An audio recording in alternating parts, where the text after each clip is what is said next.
ಎಲ್ರಿಗೂ ನಮಸ್ಕಾರ. Welcome back to my YouTube channel. ಇದು ಗಣೇಶ ಹಬ್ಬದ ಕಂಟಿನ್ಯೂಷನ್ ವ್ಲಾಗು. ನಾವು ಹಬ್ಬ ಎಲ್ಲ ಮುಗಿಸಿ ಊರಿಗೆ ಹೋದ್ವಿ. ಊರಲ್ಲಿ ಲೇಟ್ ಆಯಿತು, ಹೋಗೋಷ್ಟೊತ್ತಿಗೆ 10-10:30 ಆಗೋಯಿತು ನೈಟು. ಹಾಗಾಗಿ ರಾತ್ರಿದು ಯಾವುದು ವೀಡಿಯೋ ತೊಗೊಳ್ಳಿಲ್ಲ. ಬೆಳಗ್ಗೆ ಎದ್ದು ನಾವು ಎದ್ದೇಳೋಷ್ಟೊತ್ತಿಗೆ ಅಮ್ಮ ಗೊತ್ತಲ್ಲ, ಅಮ್ಮನ ಮನೆಗೆ ಹೋದರೆ ಎದ್ದೇಳೋದು ಲೇಟು. ನಾವು ಎದ್ದೇಳೋಷ್ಟೊತ್ತಿಗೆ ಅಮ್ಮ ರಾಗಿ ರೊಟ್ಟಿ, ಚಟ್ನಿ, ಚಿತ್ರಾನ್ನ, ಬೋಂಡ ಎಲ್ಲ ಮಾಡಿದರು. ಎಲ್ಲ ತಿಂದು ಹಾಗೆ ಅಕ್ಕ ತಂಗಿರೆಲ್ಲ ಹರಟೆ ಹೊಡ್ಕೊಂಡು ಕೂತಿದ್ವಿ. ಅಷ್ಟೊತ್ತಿಗೆ ಇನ್ನೊಬ್ಬರು ಅಕ್ಕ ಬಂದಿರಲಿಲ್ಲ. ಅವರು ಆಮೇಲೆ ಬಂದರು. ಅವರು ತಿಂಡಿ ಎಲ್ಲ ತಿಂತಾಯಿದ್ದಾರೆ. ಅವರೆಲ್ಲ ತಿಂಡಿ ತಿಂದಾದ್ಮೇಲೆ ನೋಡಿ, ಇವರು ನಮ್ಮ ಅಜ್ಜಿ ಅಂದರೆ ನಮ್ಮ ತಂದೆಯವರ ತಾಯಿ. ಇವ್ರಿಗಿವಾಗ 98 ವರ್ಷ ಆಗಿದೆ. ಇವರು ಬ್ರಿಟಿಷ್ ಅವ್ರನ್ನೆಲ್ಲ ನೋಡಿದ್ದಾರೆ. ಅವ್ರ ಬಗ್ಗೆನೂ ಕೂಡ ಎಲ್ಲ ಮಾತಾಡಿದ್ದಾರೆ. ಅದನ್ನು ನೀವು ಕೇಳ್ಬೋದು. ನಾನು 5 ವರ್ಷ ಹುಡುಗಿ ಆದರೆ ಕರ ಪರ ಇಟ್ಕೊಂಡು ಅಲ್ಲಾಡ್ಕೊಂಡು ನಾವು ಅದೇನು ಮಾಡೋದು ಅಂದರೆ ಒಂದೊಂದು ಎಕ್ರೆ ಇಷ್ಟು ಉದ್ದ ಇಲ್ಲಿ ಗಂಟ ಅವ್ರಿಗೆ ಬೂಟ್ವಾಗ ಬಂದರೆ ದಮ್ಮಕ್ಕಿಂಗ್ ಬರೋದು. ಬಂದು ನಾವೆಲ್ಲ ರೋಜರ್ ಮುಳ್ಳಲ್ಲಿ ರೋಜರ್ ಬೇರೆ ಅಲ್ಮಾರ್ದಲ್ಲಿ ಒಂದು ಅಲ್ಮಾರ್ದಲ್ಲಿ ರೋಜರ್ ಬೇರೆ ಅದಕ್ಕೆ ಬಿಡೋವು. ಸಿಕ್ಕದವ್ರಿಗೆ ಏನು ಮಾಡೋದು, ಎಳ್ಕೋದು.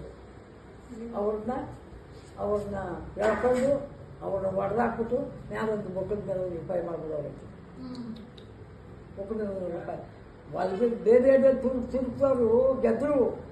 ಅವ್ರ ಕೈ ಸಿಕ್ತವರು ಹಿಂದಕ್ಕೆ 100 ಆಳು ಇಂಗ್ಲೀಷರು, ಮುಂದಕ್ಕೆ 100 ಆಳು. ನಿಮ್ಮಪ್ಪ ಕರ್ನಾಳು, ಮುಂದಕ್ಕೆ ಒಬ್ಬ ಕರ್ನಾಳು, ಮುಂದಕ್ಕೆ ಒಬ್ಬ ಕರ್ನಾಳು, ನಡು ಮಧ್ಯೆ 100 ಆಳು ಕರ್ನಾಳುಗಳು.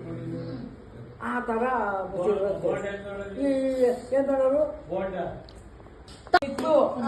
ಆಮೇಲೆ ಬಂದ್ಮೇಲೆ ದೇವ್ರಿಗೆ ಕೊಟ್ಟದ್ದು ದೇವರು ನಮ್ಮ ಹೋಗ ಬಂದ್ಮೇಲೆ ತಗೋಕೇನೋ ಆಮ್ಯಾಕೆ ಅಷ್ಟಾಗಿ ಆಗಿನ ಬರ್ತಾನೆ. ಅಜ್ಜಿ ಒಂದ್ ಹಾಡ ಹೇಳಜ್ಜಿ.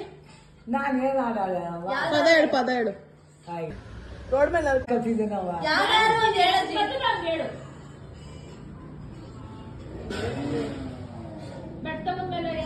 ಬೆಟ್ಟಮನೆಯವನ ಬೀದಿ ನಲಿಯವಳೆ ಬೀಸನಿಗೆ ನಲಿಯವಳೆ ಬೆಟ್ಟದವ್ವ. ಬೀದಿ ಮನೆಯವಳ ಬೀಸನಿಗೆ ನಲಿಯವಳೆ ಜಾಲವಿನ ಜಡಿಯವಳೆ. ಏರೂರ ರತಿ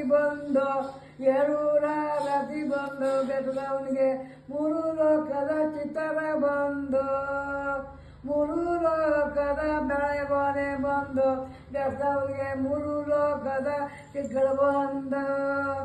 ಅವರು ಒಲೆಯರು ಹಂಗೆ ಹೇಳೋದು ಪದನ ಅದೆಲ್ಲ ಪತ್ರ ಮಾಡಿದ್ರೆ ಆರ್ತಿ ಬಂದ್ಬಿಟ್ಟು ಅಕ್ಕ ಹಂಗೆ ನಾವೆಲ್ಲ ಕೂತ್ಕೊಂಡು ಹರಟೆ ಹೊಡಿತಿದ್ವಿ. ಅಜ್ಜಿದು ಮಾತುಕತೆ ಎಲ್ಲ ಮುಗೀತು. ಅಜ್ಜಿ ಜೊತೆ ಸ್ವಲ್ಪ ಹೊತ್ತು ಮಾತಾಡ್ಕೊಂಡು ಹರಟೆ ಹೊಡ್ಕೊಂಡು ಕೂತಿದ್ವಿ. ನಾವು ಎಲ್ಲ ಜೊತೆಲಿ ಸೇರಿದಾಗ, ನಾವು ಅಕ್ಕಂದ್ರು ಮತ್ತು ಅಕ್ಕನ ಮಕ್ಳುಗಳು ಎಲ್ಲ ಜೊತೆಲಿ ಸೇರಿದಾಗ ಹೇಗಿರ್ತೀವಿ ನೋಡಿ. ಅವರು ಏನಾದರೂ ಕ್ವೆಶನ್ಗಳನ್ನ ಕೇಳೋದು, ನಾವು ಆನ್ಸರ್ ಮಾಡೋದು. ಈಗಲ್ಲ ಈ ಸಂವತ್ಸರ ನಮ್ಮ ದೇಶ ಹುಡ್ತಾರೆ. ಅದು ಬಸವಣ್ಣವ್ರು ಈ ದಾರಿ ಎಲ್ಲೋಗುತ್ತೆ ಅಂತ ಕೇಳ್ತಾನೆ ಮಲಗಿರೋನ್ನ. ಆಮೇಲೆ ಅದೇ ಅಟ್ ಎ ಟೈಮು ಈ ಯಾಕೆ ಇಲ್ಲಿ ಮಲಗಿದ್ಯಾ ಅಂತ ಕೇಳ್ತಾನೆ. ಎರಡಕ್ಕೂ ಒಂದೇ ಆನ್ಸರ್ ಏನು? ನೈಟ್ ಆಗಿದೆಯಲ್ಲ ಅದಕ್ಕೆ ಮಲಗಿದ್ದೀನಿ ಅಂತ. ನೈಟ್ ಊರ್ ಎಲ್ಗೋಯ್ತು, ಈ ದಾರಿ ಎಲ್ಗೋಯ್ತಿದೆ ಅಂತ ಹೇಳ್ಬೇಕಲ್ಲ ನಾವು. ತಾತನ್ ಕೇಳೋ, ಈ ದಾರಿ ಎಲ್ಲೋಗುತ್ತೆ ಮತ್ತೆ ಯಾಕೆ ಇಲ್ಲಿ ಮಲಗಿದ್ದೀರಾ? ಅವ್ರನ್ನ ತೋರಿಸಿ ಅಲ್ಲಿ ತೋರ್ಸೋ ಇದ್ದೀನಿ ತೋರ್ಸೋ.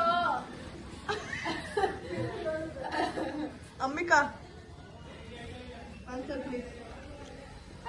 ಗೊತ್ತಿಲ್ಲ. ಕ್ಲೂ ಹೇಳ. ಇಂಗ್ಲಿಷ್ ಪದ ಒಂದೇಳು ಇಂಗ್ಲಿಷ್ ಪದ ಒಂದೇಳು ಹಂಗೆಲ್ಲ ಹೇಳಕ್ಕಾಗಲ್ಲ. ಹೇಳ್ಬೇಕು. ಒಂದ್ ಹೇಳ್ಬಿಟ್ಟು ನೀವೇ ಬೇಕಾ ಹೇಳಕ್ಕೆ? ಒಂದ್ ಲೆಟರ್ ಹೇಳು. ಎಫ್.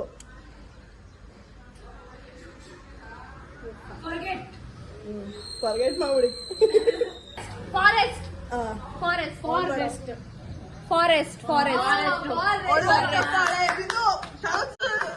ಜೊತೆಗೆ ನನಗೆ ನಾವು ಮೇ ತಿಂಗಳಲ್ಲಿ ಬ್ಯಾಂಕಾಕ್ ಹೋಗಿದ್ವಿ. ಅಲ್ಲಿದೊಂದು ಎಕ್ಸ್ಪೀರಿಯನ್ಸ್ ಕೂಡ ನಾನು ಶೇರ್ ಮಾಡಿದ್ದೀನಿ. ವಾಟರ್ ಬಾಟ್ಲ್ ಎಲ್ಲ ತಗೊಂಡು ಬಂದ್ರೆ ಅಲ್ಲಿಂದ ತಗೊಂಡ್ ಬಂದ ಇವರೆಲ್ಲ ತಿಂತೀವಿ ಕುಡಿತೀವಿ ಅಂದ್ರೆ ನಾವು ಕೊಳ್ಳಿ ಇದು ಪೇಪರ್ ಬುಟ್ ಎಲ್ಲ ತಗೊಂಡ್ ಬಂದಿದ್ವಾ. ಅವರು ಸಮರ್ಥ ಋಷಿ ಏನಾದ್ರು ಕೊಟ್ಟಿರ್ಲಿಲ್ಲ. ಆಮೇಲೆ ಇದ್ರಲ್ಲಿ ಯಾವ ಏರ್ಪೋರ್ಟ್ ಅಮ್ಮ? ಬ್ಯಾಂಕಾಕ್ ಏರ್ಪೋರ್ಟ್ ಏರ್ಪೋರ್ಟ್ ಅಲ್ಲಿ ಬ್ಯಾಂಕಾಕ್ ಅಲ್ಲೇ ಕ್ರಾಬಿ 10 ಪ್ಯಾಕೆಟ್ ಇದ್ವಿ ಪೇಪರ್ ಬೋಟ್. ನಮ್ಗೇನ್ ಹೇಳಿದ್ರು ಇಲ್ಲಿ ಅಲ್ಲಿ ಪುಕೆಟ್ ಅಲ್ಲೆಲ್ಲ ಸ್ವಲ್ಪ ಕಷ್ಟ ನಿಮ್ಗೆ ಇಂಡಿಯನ್ ರೆಸ್ಟೋರೆಂಟ್ ಮತ್ತೆ ಊಟ ಎಲ್ಲ ಸಿಕ್ಕೋದು, ಅದಕ್ಕೇನ್ ಮಾಡಿ ಆದಷ್ಟು ಕ್ಯಾರಿ ಮಾಡಿ ಅಂತ ಹೇಳಿದ್ರು. ನೋಡಿ ನೋಡಿ ಪುಡಿ ಮಾಡ್ಕೊಡ್ಬೇಕು ಅನ್ಕೊಂಡ್ವಲ್ಲವ ಪೀಸ್ ಮಾಡಿ. ಇದು ಕರ್ಬೇವಿನ ಸೊಪ್ಪು ಬೇಕು. ಅಲ್ಲೆಲ್ಲೂ ಸಿಕ್ಕೋದೇ ಇಲ್ಲ ಒಂದೇ ಕರ್ಬೇವಿನ ಸೊಪ್ಪನ್ನ ಬಿಡಕ್ಕ ಒಂದಷ್ಟು ಕಿತ್ಬಿಟ್ಟು ಎಲ್ಲ ಒಣಗಿಸ್ಬಿಡು. ನಾವೆಲ್ಲ ರಾತ್ರಿ ಊಟ ಎಲ್ಲ ಮುಗಿಸ್ಕೊಂಡು ಹೊರಟ್ವಿ. ರಾತ್ರಿ 7:30 8 ಗಂಟೆ ಆಗೋಗಿತ್ತು. ಸರಿ ಅವಾಗ ಹೊರಟ್ವಿ. ಹೆಣ್ಮಕ್ಳಿಗೆ ನಮ್ಮೂರು ನಮ್ಮ ಮನೆ ಅಂದರೆ ಎಷ್ಟು ಹಂಬಲ ಅಲ್ಲ. ಮದುವೆ ಆಗೋವರೆಗೂ ಮಾತ್ರ, ಮದುವೆ ಆದಮೇಲೆ ಗೆಸ್ಟ್ ಆಗಿಬಿಡ್ತೀವಿ ನಾವು ನಮ್ಮ ತಾಯಿ ಮನೆಗೆ, ನಮ್ಮೂರಿಗೇ ಗೆಸ್ಟ್ ಆಗಿಬಿಡ್ತೀವಿ. ಒಂದಿನ ಎಲ್ಲಾದರೂ ಹೋಗೋಣ ಅಂತ ಅಂದ್ಕೊಂಡು ಹೊರಟ್ರೆ ಸಾಕು, ನಮ್ಮೂರಿಗೆ ಹೋಗೋಣ, ಅಮ್ಮನ ಮನೆಗೆ ಹೋಗೋಣ ಅಂತ ಅನಿಸ್ತಿರುತ್ತೆ. ಎಲ್ಲ ಹೆಣ್ಮಕ್ಳದ್ದು ಇದೇ ಚಟುವಟಿಕೆ ಅಲ್ವಾ. Thank you everyone. ನನ್ನ ಚಾನಲ್ನ ಹೀಗೆ ಸಪೋರ್ಟ್ ಮಾಡಿ, ಸಬ್ಸ್ಕ್ರೈಬ್ ಮಾಡಿ, ಕಮೆಂಟ್ ಮಾಡಿ, ಶೇರ್ ಮಾಡಿ. Thank you all.